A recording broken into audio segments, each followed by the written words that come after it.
കാരണം thyroid കോംപ്ലിക്കേഷനിൽ wait കൂടും, സ്കിന്നിൻ്റെ പ്രശ്നങ്ങളുണ്ടാകും, മുടിയുടെ ബുദ്ധിമുട്ടുകൾ തുടങ്ങും, ഇമോഷണൽ ഡിസ്റ്റർബൻസസ് ഉണ്ടാകും, ബോഡിയിൽ swelling, pain, tiredness, sleep disturbances, പാൽപിറ്റേഷന്, ദഹന ബുദ്ധിമുട്ടുകൾ, ഇതെല്ലാം തൈറോയ്ഡ് കോംപ്ലിക്കേഷനാണ്. ബ്ലോക്കുകൾ ഉണ്ടാകുക, കൊളസ്ട്രോൾ ലെവല് കൂടുക, BP കൂടുക, അങ്ങനെ പല സ്ട്രോക്കിൻ്റെ സാധ്യതകൾ, അറ്റാക്കിൻ്റെ സാധ്യതകൾ, ഇതെല്ലാം ഡയബറ്റിക് കോംപ്ലിക്കേഷൻസ് ആണ്. തൈറോയ്ഡ് റിലേറ്റഡ് കണ്ടീഷനാണ് നമുക്ക് 80% വരുന്നത്. ഇവിടെ വന്ന് നമ്മുടെ കൺസൾട്ടേഷൻ റൂമിൽ വന്ന് ഇരുന്ന് സംസാരിക്കുമ്പോൾ ഞങ്ങൾ ഡോക്ടേഴ്സ് എന്ത് പറയുന്നു അത് നമ്മളിപ്പോൾ ഓപ്പൺ ആയിട്ട് ഈ വീഡിയോയിലൂടെ പറയുകയാണ്. അപ്പം ഈ വീഡിയോ കാണുന്ന തൈറോയ്ഡ് റിലേറ്റഡ് ആയിട്ടുള്ള ബുദ്ധിമുട്ടുള്ളവർ, തൈറോയ്ഡ് റിലേറ്റഡ് എന്ന് പറയുമ്പോൾ വേറൊരു കാര്യം കൂടെ. Hello everyone, I am doctor Manoj Johnson, lifestyle physician, John Marian hospital, Pala. ഇന്ന് നമ്മൾ ഡിസ്കസ് ചെയ്യാൻ പോകുന്നത്, ഞാൻ ഏറ്റവും കൂടുതൽ ചികിത്സിക്കുന്ന ഒരു മേഖല തൈറോയ്ഡ് ആയതുകൊണ്ടും തൈറോയ്ഡിന്റെ complications, diabetic complications, varicose related condition, ഈ 3 കാര്യങ്ങളാണ് ഞങ്ങളുടെ ഹോസ്പിറ്റലിൽ മെയിൻ ആയിട്ടും ട്രീറ്റ് ചെയ്യുന്ന ആരോഗ്യ പ്രശ്നങ്ങൾ. അപ്പോൾ ഈ ആരോഗ്യ പ്രശ്നങ്ങളിൽ സത്യം പറഞ്ഞാൽ ഭൂരിഭാഗം പ്രശ്നങ്ങളും വന്നു. വെയിറ്റ് കൂടും, കാരണം തൈറോയ്ഡ് കോംപ്ലിക്കേഷനിൽ വെയിറ്റ് കൂടും, സ്കിന്നിൻ്റെ പ്രശ്നങ്ങളുണ്ടാകും, മുടിയുടെ ബുദ്ധിമുട്ടുകൾ തുടങ്ങും, ഇമോഷണൽ ഡിസ്റ്റർബൻസസ് ഉണ്ടാകും, ബോഡിയിൽ swelling, pain, tiredness, sleep disturbances, പാൽപിറ്റേഷന്, ദഹന ബുദ്ധിമുട്ടുകൾ, ഇതെല്ലാം തൈറോയ്ഡ് കോംപ്ലിക്കേഷനാണ്. അതേപോലെ ഡയബറ്റിക് കോംപ്ലിക്കേഷൻസ് എന്ന് പറയുന്നത് കാലിൽ രോമം പൊഴിയുക, അതേപോലെ കാലിന് കളർ മാറുക, മരവിപ്പ്, പുകച്ചിലുണ്ടാകുക, ഉദാഹരണ പ്രശ്നങ്ങൾ ഉണ്ടാകുക, കാഴ്ചയ്ക്ക് മങ്ങലുണ്ടാകുക, ഷോൾഡർ സ്റ്റിഫ്നെസ് ഉണ്ടാകുക, അതേപോലെ ബ്ലോക്കുകൾ ഉണ്ടാകുക, കൊളസ്ട്രോൾ ലെവല് കൂടുക, BP കൂടുക, അങ്ങനെ പല സ്ട്രോക്കിൻ്റെ സാധ്യതകൾ, അറ്റാക്കിൻ്റെ സാധ്യതകൾ, ഇതെല്ലാം ഡയബറ്റിക് കോംപ്ലിക്കേഷൻസ് ആണ്. അതേപോലെ വെരിക്കോസ് റിലേറ്റഡ് കണ്ടീഷനിൽ ഞങ്ങൾ ഏറ്റവും കൂടുതൽ ചികിത്സിക്കുന്ന രീതി എന്ന് പറയുന്നത് വെരിക്കോസ് വ്രണങ്ങളാണ്. അതായത് വെരിക്കോസിന് ഇതുവരെ എഫക്റ്റീവ് ആയിട്ടുള്ള മെഡിസിൻസ് കണ്ടുപിടിച്ചിട്ടില്ല. കാരണം നമ്മൾ നരമ്പ് തടിച്ചു വരുന്നു, അത് കഴിഞ്ഞ് കട്ടുകഴുപ്പ് വേദനകൾ ഉണ്ടാകുന്നു, അതുപോലെ തന്നെ കാലിന് കളർ മാറുന്നു, ചൊറിച്ചിലുണ്ടാകുന്നു, പൊട്ടുന്നു, വ്രണമാകുന്നു, അത് കരിയാതെ വേദനയെടുത്ത് ഇങ്ങനെ കാലങ്ങളോളം നടക്കുന്നു. അതിന് ലേസറും സ്ക്ലിയോയും സർജറികളും ചെയ്യുന്നു, കഷായങ്ങൾ കുടിക്കുന്നു, എണ്ണകൾ തൂക്കുന്നു, പല രീതിയിലുള്ള കാര്യങ്ങൾ ചെയ്യുന്നു. അപ്പം ഇതൊക്കെയാണ് വെരിക്കോസിൽ പോകുന്നത്. അപ്പം നമ്മൾ എന്ത് ചെയ്തു എന്ന് പറഞ്ഞാലും ഒരു 80% ആൾക്കാരുടെ ഈ പ്രശ്നം മാറത്തില്ല എന്നുള്ളതാണ്. അപ്പം ഈ മാറാത്ത കണ്ടീഷന് മാത്രമാണ് നമ്മൾ ഏറ്റവും കൂടുതൽ ചികിത്സ ചെയ്യുന്നത്. ഇതിനകത്ത് തൈറോയ്ഡ് റിലേറ്റഡ് കണ്ടീഷനാണ് നമുക്ക് 80% വരുന്നത്. ഈ 80% വരുന്നതിനകത്ത് ഞങ്ങൾ തന്നെ നടത്തിയ ഒരു റിസർച്ചാണ് ഞാനിപ്പം ഈ പറയുന്നത്. കാരണം ഇത് മെഡിക്കൽ ടെക്സ്റ്റിൽ പഠിപ്പിക്കുന്നില്ല. മെഡിക്കൽ ടെക്സ്റ്റിൽ ഒരു കാരണവശാലും ഈ തൈറോയ്ഡ് റിലേറ്റഡ് കണ്ടീഷന് ഗ്ലൂട്ടൻ പാടില്ല എന്നുള്ളത് പറയുന്നില്ല. അപ്പോൾ അങ്ങനെ വരുമ്പോൾ നമ്മൾ സ്ഥിരമായിട്ട് ഇതിനെ മരുന്നെടുക്കുകയും അതിൻ്റെ ഭാഗമായിട്ട് TSH നോർമൽ ആകുകയും പക്ഷെ പ്രശ്നങ്ങൾ ഒരിക്കലും മാറാത്ത കണ്ടീഷൻ വരുന്നതിൻ്റെ മെയിൻ കാര്യം എന്ന് പറയുന്നത് നമ്മളെ ഡയറ്ററി മോഡിഫിക്കേഷൻസ് വരാത്തത് കൊണ്ട് മാത്രമാണ്. സോ നമ്മളുടെ രീതി അനുസരിച്ച് നമ്മൾ ഈ ഡയറ്ററി മോഡിഫിക്കേഷൻസ് വരുത്തി അതിന് പ്രോപ്പറായിട്ടുള്ള മെഡിസിൻസ്, സപ്ലിമെന്റ്സ് കോമ്പിനേഷൻ കൊടുത്ത് ചെറിയ രീതിയിലുള്ള ലൈഫ് സ്റ്റൈൽ മോഡിഫിക്കേഷൻ വരുത്തുമ്പോഴത്തേനും അവർ തൈറോയ്ഡ് മെഡിസിൻ എടുക്കുന്നവർക്കും ഈ നമുക്ക് ഈ പറയുന്ന മെച്ചങ്ങൾ കിട്ടും. അപ്പോൾ ഇവിടെ വന്ന് നമ്മുടെ കൺസൾട്ടേഷൻ റൂമിൽ വന്ന് ഇരുന്ന് സംസാരിക്കുമ്പോൾ ഞങ്ങൾ ഡോക്ടേഴ്സ് എന്ത് പറയുന്നു അത് നമ്മളിപ്പോൾ ഓപ്പൺ ആയിട്ട് ഈ വീഡിയോയിലൂടെ പറയുകയാണ്. അപ്പം ഈ വീഡിയോ കാണുന്ന തൈറോയ്ഡ് റിലേറ്റഡ് ആയിട്ടുള്ള ബുദ്ധിമുട്ടുള്ളവർ, തൈറോയ്ഡ് റിലേറ്റഡ് എന്ന് പറയുമ്പോൾ വേറൊരു കാര്യം കൂടെ. ഈ തൈറോയിഡിന്റെ പ്രത്യേകത എന്ന് വെച്ചാൽ ഇവിടെ വരുന്ന ഭൂരിഭാഗം ആൾക്കാരിൽ കണ്ടേക്കുന്നത്, അതായത് തൈറോയ്ഡ് ഉള്ള കാര്യം അവർക്കറിയില്ല. അതായത് 100 പേര് വന്നു കഴിഞ്ഞാൽ 40 പേർക്ക് അറിയാം അവർക്ക് തൈറോയ്ഡ് പ്രശ്നം ഉണ്ടെന്ന്, 60 പേർക്ക് അവർക്ക് തൈറോയ്ഡ് പ്രശ്നം ഉണ്ടെന്നുള്ളത് അറിയില്ല. അപ്പൊ നമ്മൾ പലപ്പോഴും പറയാണ്, ഇപ്പം ആളുകൾ പറയാണ്, എനിക്ക് നന്നായിട്ട് മുടി കൊഴിയുന്നുണ്ട്, എനിക്ക് എപ്പോൾ നോക്കിയാലും കടക്കണമെന്നാണ് ആഗ്രഹം, ക്ഷീണമാണ്, എന്നാൽ കടന്ന ഒരു ഉപയോഗവുമില്ല, ഈ എവിടെയെങ്കിലും പിടിച്ച എല്ലാം വേദനകളാണ്, താരനുണ്ട്, എനിക്ക് ചെറിയ ചെറിയ കാര്യങ്ങളൊക്കെ ഞാൻ അരിശപ്പെടും, ദേഷ്യപ്പെടും, കുട്ടികളോട് വഴക്കുണ്ടാക്കും, എല്ലാം പ്രശ്നങ്ങൾ പറയുമ്പോൾ നമ്മൾ ആദ്യം പറഞ്ഞാൽ ഇത് തൈറോയ്ഡ് ആണല്ലോ, തൈറോയ്ഡ് ചെക്ക് ചെയ്തോ എന്ന് കഴിയുമ്പോൾ തൈറോയ്ഡ് ചെക്ക് ചെയ്തിട്ടുണ്ട്, കുഴപ്പമൊന്നുമില്ല. അപ്പം സത്യം പറഞ്ഞാൽ തൈറോയ്ഡിന്റെ ഒരു ടെസ്റ്റ് ചെയ്തിട്ട് കുഴപ്പമില്ല എന്നുണ്ടെങ്കിൽ അതിൻ്റെ അർത്ഥം തൈറോയ്ഡ് കുഴപ്പമില്ല എന്നുള്ളതല്ല. കാരണം നമ്മൾ തൈറോയ്ഡിന്റെ ഒരു പ്രശ്നമുണ്ടോ എന്നുള്ളത് നോക്കി, തൈറോയ്ഡിനുള്ള 5-8 പ്രശ്നങ്ങൾ വീണ്ടും കിടക്കുകയാണ്, അതിനുള്ള ടെസ്റ്റ് ചെയ്യുന്നില്ല, അതിനുള്ള മരുന്നുകൾ നോക്കുന്നില്ല, ഭക്ഷണ രീതികൾ നോക്കുന്നില്ല, ഒന്നുമില്ല. അപ്പൊ നമ്മൾ ഒരു കാര്യമില്ല എന്ന് പറഞ്ഞിട്ട് നമുക്ക് കാര്യമില്ല. അതുകൊണ്ടാണ് 60% ആൾക്കാരെയും നമ്മൾ പിന്നെയാണ് നമ്മൾ നിൽക്കുന്നത്. കാരണം ഇപ്പോഴത്തെ നോർമൽ ഹൈപ്പോ തൈറോയിഡ് അല്ലെങ്കിൽ ഹൈപ്പർ തൈറോയിഡ് കണ്ടീഷനിൽ ഹൈപ്പോ തൈറോയിഡിന്റെ 80% റീസൺ എന്ന് പറയുന്നത് തൈറോയിഡൈറ്റിസ് എന്ന് പറയുന്ന ഒരു ഓട്ടോ ഇമ്മ്യൂൺ ഡിസോർഡർ ആണ്. അപ്പൊ ഈ ഓട്ടോ ഇമ്മ്യൂൺ ഡിസോർഡർ തുടങ്ങിയിട്ട് 5-8 കൊല്ലത്തിന് ശേഷമേ നമുക്ക് നോർമൽ തൈറോയിഡ് ഉണ്ടാകുന്നുള്ളൂ. അപ്പൊ അങ്ങനെ വരുമ്പോൾ ആക്ച്വലി ട്രീറ്റ് ചെയ്യേണ്ടത് തൈറോയിഡൈറ്റിസിനാണ്. അപ്പം നമ്മൾ അതെല്ലാം ടെസ്റ്റ് ചെയ്ത് നോക്കുമ്പോൾ നമുക്ക് മനസ്സിലാകും അതിനെങ്ങനെയാണ് നമ്മളതിനെ ഹാൻഡിൽ ചെയ്യേണ്ടത് എന്നുള്ളത്. അപ്പോൾ ഞാനത് ഓൾറെഡി പല വീഡിയോയിൽ പറഞ്ഞിട്ടുണ്ട്, തൈറോയ്ഡ് ഉള്ളവർ ഏതൊക്കെ ടെസ്റ്റ് ചെയ്യേണ്ടത് എന്നുള്ളത്. കാരണം T3, T4, TSH ആണ് എപ്പോഴും ചെക്ക് ചെയ്യുന്നത്. അതേപോലെ തന്നെ anti-TG, anti-TPO എന്ന് പറയുന്ന ടെസ്റ്റാണ് ആന്റിബോഡി ടെസ്റ്റുകൾ. അതേപോലെ തൈറോയ്ഡ് ഗ്ലാൻഡിനെ സ്കാൻ ചെയ്തിട്ട് നൊഡ്യൂൾസ് ഉണ്ടോ, തൈറോയിഡൈറ്റിസ് കണ്ടീഷൻ ആണോ, സിസ്റ്റുകളുണ്ടോ, അല്ലെങ്കിൽ മൾട്ടിനോഡൽ ഗോയിറ്റർ ആണോ എന്നുള്ളതെല്ലാം നമുക്ക് മനസ്സിലാക്കാം. കാരണം ഇതെല്ലാം വേറെ വേറെ രോഗങ്ങളാണ്. ഹാഷിമോട്ടോ തൈറോയിഡൈറ്റിസ് വേറെയാണ്, ഗ്രേവ്സ് ഡിസീസ് വേറെയാണ്, പല രീതിയിലുള്ള തൈറോയ്ഡ് പ്രശ്നങ്ങൾ ഉണ്ട്. പക്ഷെ നമ്മൾ ആകെ ഒരു ടെസ്റ്റ് മാത്രമേ ചെയ്യുന്നുള്ളൂ. ഇനി ഇതൊക്കെ കണ്ടിട്ട് ഇതൊക്കെ ടെസ്റ്റ് ചെയ്ത് കഴിഞ്ഞിട്ട് എന്തെങ്കിലും നമുക്ക് ഉണ്ടെന്ന് വെച്ചു, അതിന് എന്താണ് സൊല്യൂഷൻ? കാരണം ഇവിടം വരെ വന്ന് അതിന് സൊല്യൂഷൻ തപ്പിയിരിക്കേണ്ട ആവശ്യമില്ല. നമുക്ക് വീട്ടിൽ തന്നെ ചെയ്യാൻ പറ്റിയ ഒത്തിരിയേറെ കാര്യങ്ങളുണ്ട്. ആദ്യം ചെയ്യേണ്ടത് ഡയറ്ററി മോഡിഫിക്കേഷൻ ആണ്. നമുക്ക് TSH കൺട്രോളിൽ നിന്നാലും പ്രശ്നങ്ങൾ കാണിക്കും, ഇല്ലെങ്കിൽ എത്ര ഡോസ് എടുത്താലും TSH കൺട്രോളിൽ നിൽക്കുന്നില്ല. ഇനി TSH കൺട്രോളിൽ നിൽക്കുന്നതുകൊണ്ട് നമുക്ക് പ്രശ്നങ്ങൾ ആവശ്യം പോലെ ഉണ്ട്, പക്ഷെ നമ്മളെ കൊണ്ടൊന്നും ചെയ്യാനും പറ്റുന്നില്ല എന്നുള്ള രീതിയാണെന്നുണ്ടെങ്കിൽ അവർ ചെയ്യേണ്ട കാര്യമാണിത്. അപ്പോൾ ആദ്യത്തെ കാര്യം ഗ്ലൂട്ടൻ കട്ട് ചെയ്യണം. എന്ന് വെച്ചാൽ ചപ്പാത്തി. ഈ നമ്മുടെ വെയിറ്റ് കൂടുന്നതനുസരിച്ച് തൈറോയ്ഡുകാരുടെ മെയിൻ പ്രശ്നമാണ് 80% ആൾക്കാരുടെ വെയിറ്റ് കൂടുകയാണ്, 20% ആൾക്കാരുടെ വെയിറ്റ് കുറയുകയാണ്, അവർ നന്നായിട്ട് മെലിഞ്ഞു വരും. അപ്പോൾ വെയിറ്റ് കൂടുന്ന ആൾക്കാർ എന്ത് ചെയ്യും? ചോറ് മാറ്റി വെച്ച് ചപ്പാത്തിയിലേക്ക് വരും. കാരണം വെയിറ്റ് കുറയാൻ. ഈ ചപ്പാത്തി എടുക്കുന്നതനുസരിച്ച് വെയിറ്റ് കൂടത്തേ ഉള്ളൂ. കാരണം എന്ന് വെച്ചാൽ ഏറ്റവും കൂടുതൽ തൈറോയിഡിന് ഡാമേജ് ഉണ്ടാക്കുന്ന ഭക്ഷണക്രമങ്ങളിൽ മെയിൻ കാര്യം ഗ്ലൂട്ടൻ ആണ്. ചപ്പാത്തി, പൊറോട്ട, റസ്ക്, ബിസ്ക്കറ്റ്, ബ്രെഡ് സാധനങ്ങളാണ്. ഗ്ലൂട്ടൻ ഉള്ള ഓട്സ് ഒക്കെ ഉണ്ട്. അപ്പോ നമ്മൾ ഇപ്പോഴും പണ്ടത്തെ കാലത്തെ രീതിയിൽ പറയുന്ന പോലെ ക്യാബേജ് പാടില്ല, കോളിഫ്ലവർ പാടില്ല എന്നൊക്കെ പറഞ്ഞുകൊണ്ട് ഇങ്ങനെ നിൽക്കുന്ന ഒരു കാലഘട്ടത്തിലാണ്. പക്ഷെ ആക്ച്വലി ഈ ക്യാബേജും കോളിഫ്ലവറും തൈറോയിഡായിട്ട് വലിയ ബന്ധങ്ങളൊന്നുമില്ല. പണ്ടത്തെ കാര്യം ഇപ്പോഴും പറഞ്ഞുകൊണ്ട് ഇവിടെ നിന്ന് ചപ്പാത്തിയും പൊറോട്ട കഴിച്ചുകൊണ്ടിരിക്കും, അവിടുന്ന് ക്യാബേജും കോളിഫ്ലവറും മാറ്റി വെക്കും. പക്ഷെ പ്രശ്നം മാറുമോ? ഇല്ല. പ്രശ്നം മാറണോ, നമുക്ക് നല്ലൊരു ചേഞ്ചസ് വരണോ, 100% ഗ്ലൂട്ടൻ കട്ട് ചെയ്യണം. അതേപോലെ തന്നെ പാല് പറ്റത്തില്ല. ഈ തൈറോയിഡിന്റെ പ്രശ്നമുള്ള ആളുകളിൽ സ്കിൻ പ്രോബ്ലംസ് ആണ് ഏറ്റവും കൂടുതൽ വരാൻ സാധ്യതയുള്ളത്. ദഹന പ്രശ്നങ്ങളും സ്കിൻ പ്രോബ്ലംസും. അപ്പോ ആ ഒരു കണ്ടീഷൻ ആർക്കുണ്ടോ അവർക്ക് പാല് പാടില്ല. തൈര്, മോരൊക്കെ കമ്പാരിറ്റീവ്ലി ബെറ്റർ ആണ്. പക്ഷെ വെണ്ണ, നെയ്യ്, പനീർ ആ സാധനങ്ങളൊന്നും വലിയ കുഴപ്പമില്ല. പക്ഷെ പാല് സ്ട്രിക്റ്റ് ആയിട്ട് കട്ട് ചെയ്യണം. കാരണം മരണം വരെ പാല് കുടിക്കുന്ന ഒരേ ഒരു ജീവി നമ്മൾ മനുഷ്യർ മാത്രമേ ഉള്ളൂ. അപ്പൊ ഞാൻ വല്ലപ്പോഴും ഒക്കെ എവിടെയെങ്കിലും പോകുന്ന സമയത്തൊക്കെ പാലൊഴിച്ച് ചായ കുടിക്കാറുണ്ട്, ഒരു അര ഗ്ലാസ് ഒക്കെ. പക്ഷെ എവിടെ ചെന്നാലും, എൻ്റെ വീട്ടിലായാലും പുറത്തായാലും, എന്നെ അറിയുന്നവരായാലും എനിക്ക് കട്ടൻ ചായയെ തരാറുള്ളൂ. കാരണം മധുരം കുറച്ചെടുത്ത കട്ടൻ ചായ. കാരണം എന്താ വെച്ചാൽ നമുക്കൊരു ഫ്രഷ്നെസ് കിട്ടാനായിട്ട് അത് മതി.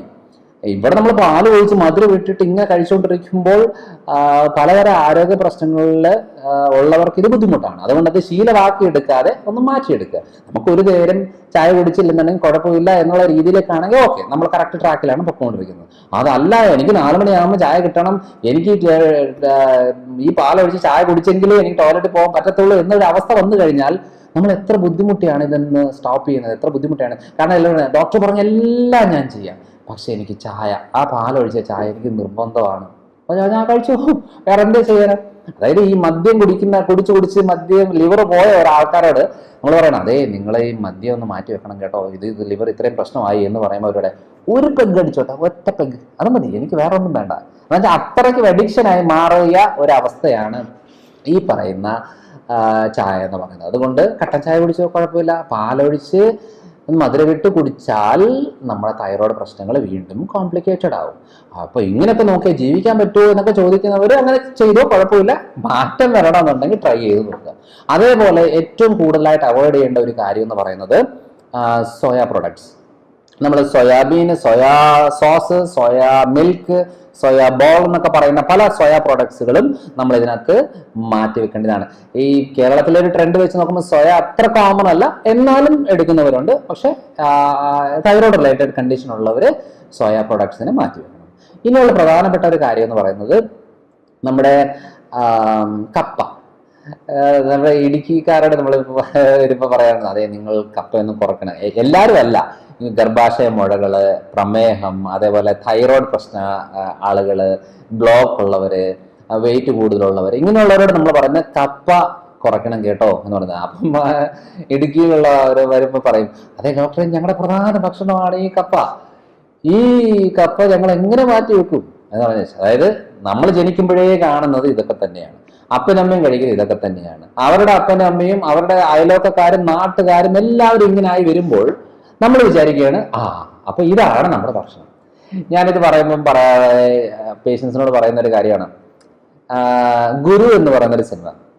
ഗുരു എന്ന് പറയുന്നൊരു സിനിമയ്ക്കകത്ത് മെയിനായിട്ട് സംഭവിക്കുന്നത് എന്താണെന്ന് വെച്ചാൽ, ആ സിനിമയില് മോഹൻലാലിന്റെ കഥാപാത്രം പറയുകയാണ്, ആ നാട്ടിലെ എല്ലാവർക്കും കണ്ണ് കാണുന്നില്ല, കണ്ണ് കാണാത്ത ആൾക്കാരാണ്. അപ്പോൾ രാജാവായിട്ട് ആരാണ്, സുരേഷ് ഗോപി എങ്ങോട്ടാന്ന് തോന്നുന്നു. അപ്പം ആ സിനിമ പറയാനാണെന്ന് വെച്ചാൽ നമ്മൾ പറയുകയാണ്, അതെ അവിടെ ഒരു കുഞ്ഞ് ജനിക്കുമ്പോൾ അവിടുത്തെ എന്തോ ആമൽപ്പഴമോ എന്തോ ഒരു പഴം ഇങ്ങനെ ഇങ്ങനെ പിഴിഞ്ഞ് ചാറെടുത്ത് അത് ആ കുഞ്ഞിന്റെ കണ്ണിലേക്ക് ഒഴിച്ചു കൊടുക്കും. അല്ല അല്ല ആ ഒരു പഴം കഴിക്കുന്ന ആൾക്കാരുണ്ട്. ആ പഴം കഴിച്ചു കഴിയുമ്പോൾ എന്നാ സംഭവിക്കുന്നതെന്ന് വെച്ചാൽ, അത് നല്ല രുചിയുള്ള പഴമായതുകൊണ്ട് ഇവരിങ്ങനെ കൂടുതൽ കഴിച്ച് ആ നാട്ടിലെല്ലാവർക്കും കണ്ണ് കാണത്തില്ല. ഒരു സുപ്രഭാതത്തില്, അത് മോഹൻലാലിന്റെ കഥാപാത്രം, പേരെന്തെന്ന് എനിക്ക് ഓർമ്മയില്ല, കഥാപാത്രം പറയാണ്, മനസ്സിലാകും ഈ പഴം നമ്മൾ കഴിച്ചു കഴിഞ്ഞിട്ട് ഇത് കഴിച്ച് വളരെ ടേസ്റ്റി ആയിട്ട് തോന്നി കഴിയുമ്പോൾ ഈ ടേസ്റ്റി ആയിട്ടുള്ള പഴം നമ്മൾ വീണ്ടും കഴിക്കുന്നു. കഴിച്ചു കഴിഞ്ഞപ്പോഴാണ് നെക്സ്റ്റ് ഡേ അല്ലെങ്കിൽ അന്നത്തെ നൈറ്റ് കഴിയുമ്പോഴത്തേനും ഈ മോഹൻലാലിന്റെ കഥാപാത്രത്തിന് കണ്ണ് കാണുന്നില്ല. അപ്പൊ അവിടെ സ്ട്രിക്റ്റ് ആയിട്ട് പറയുന്ന ഒരു കാര്യം ഉണ്ടായിരുന്നു, ഇതിന്റെ കുരു പാടില്ല, അത് നമ്മളെ ആകെ നശിപ്പിക്കുന്നതാണ് എന്നൊക്കെ പറഞ്ഞേച്ച് ഇരുന്നിട്ട് അവസാനം അതൊരു വിഷമാണ്. ആ വിഷം എന്താ പറയാ, ആ വിഷം അത് കഴിച്ചു കഴിഞ്ഞാൽ മനുഷ്യൻ മരിക്കുകയും അങ്ങനെ ബുദ്ധിമുട്ടുണ്ടാകുകയും ചെയ്യുന്നത് കൊണ്ട് പഴം മാത്രമേ കഴിക്കുകയുള്ളൂ, കുരു കഴിക്കത്തില്ല. അവസാനം ഈ നമ്മുടെ ഈ കഥാപാത്രം, മോഹൻലാലിന്റെ കഥാപാത്രത്തിനും സംഭവിക്കുന്നത് എന്നാന്ന് വെച്ചാൽ, അവര് ആ പഴം കഴിച്ചു, കണ്ണുപോയി, അവസാനം നമ്മുടെ രാജാവ് എല്ലാം പിടിച്ച് അവസാനം കൊല്ലാനായിട്ട് വിധിക്കുന്നു. അതിന്റെ ഭാഗമായിട്ട് ഈ പഴത്തിന്റെ നീര് എടുത്ത് കുടിപ്പിക്കുന്നു. അപ്പൊ അതിന്റെ കുറച്ച് കഴിഞ്ഞപ്പോഴത്തേനും മോഹൻലാലിന്റെ കഥാപാത്രത്തിന് കാഴ്ച വന്നു. അപ്പോഴാണ് മനസ്സിലായത്, അതെ നിങ്ങൾ ഇത്രയും നാളും കഴിച്ചുകൊണ്ടിരുന്ന ഈ പഴമാണ് നിങ്ങളുടെ കാഴ്ച നഷ്ടപ്പെടുത്തിയത് എന്നുള്ളത് പറഞ്ഞിട്ടും ആ നാട്ടുകാർ അംഗീകരിക്കുന്നില്ല.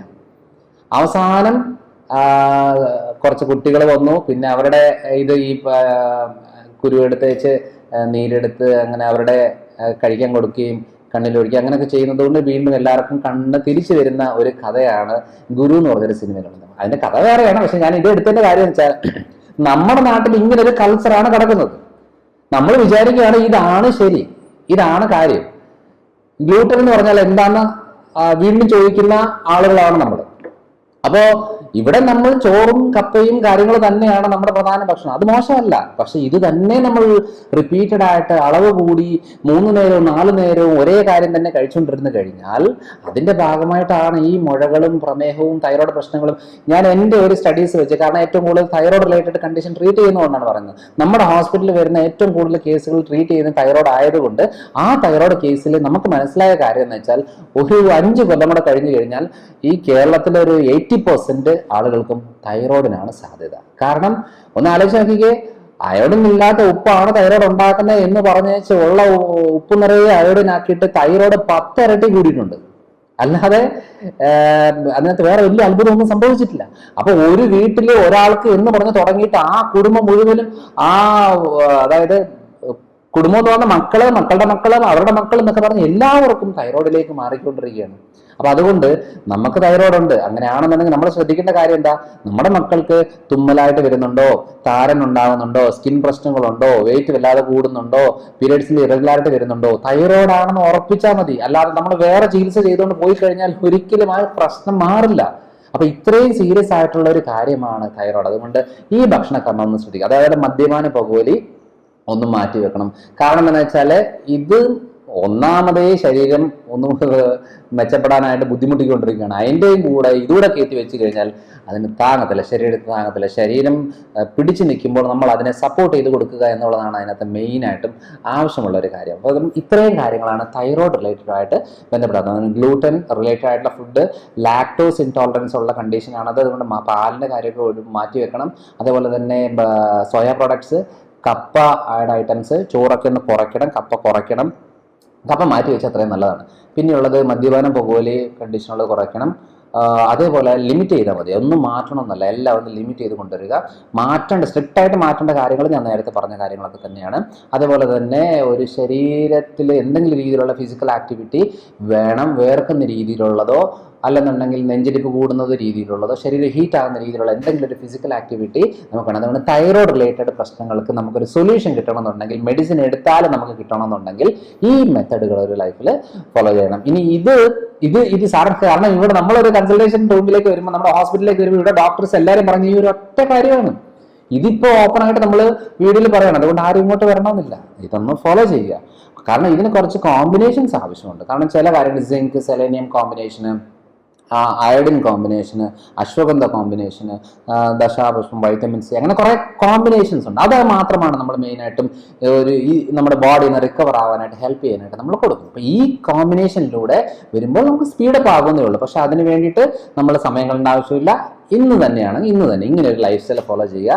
ഒരു കുടുംബത്തിൽ ഒരു തൈറോയ്ഡ് രോഗി ഉണ്ടെങ്കിൽ ആ കുടുംബത്തിൽ ഗോതമ്പ് വാങ്ങിക്കാതിരിക്കുന്നതായിരിക്കും ഏറ്റവും നല്ലത്. കാരണം അമ്മയ്ക്ക് 40ാമത്തെ വയസ്സിലാണ് തൈറോയ്ഡ് വന്നതെങ്കിൽ മകൾക്ക് 20ാമത്തെ വയസ്സിൽ ഈ രീതിയിലുള്ള ഭക്ഷണക്രമം കൊണ്ട് ഉണ്ടാകും. കൊച്ചുമക്കൾക്ക് 5ാമത്തെ വയസ്സിലും ഉണ്ടാകും. അതുകൊണ്ടാണ് നമ്മൾ നേരത്തെ നമ്മുടെ ജീവിതം ഇങ്ങനെ ആയിപ്പോയി, നമ്മുടെ തലമുറ ഇങ്ങനെ ആയിപ്പോയി, അടുത്ത തലമുറയെങ്കിലും നമുക്ക് അതിനെ സൂക്ഷിച്ച് കൊണ്ടുപോകുന്നത് നമ്മുടെ എല്ലാവരുടെ ഉത്തരവാദിത്വമാണ്. അപ്പോൾ അടുത്തൊരു വീഡിയോ ആയിട്ട് വരാം. ബൈ.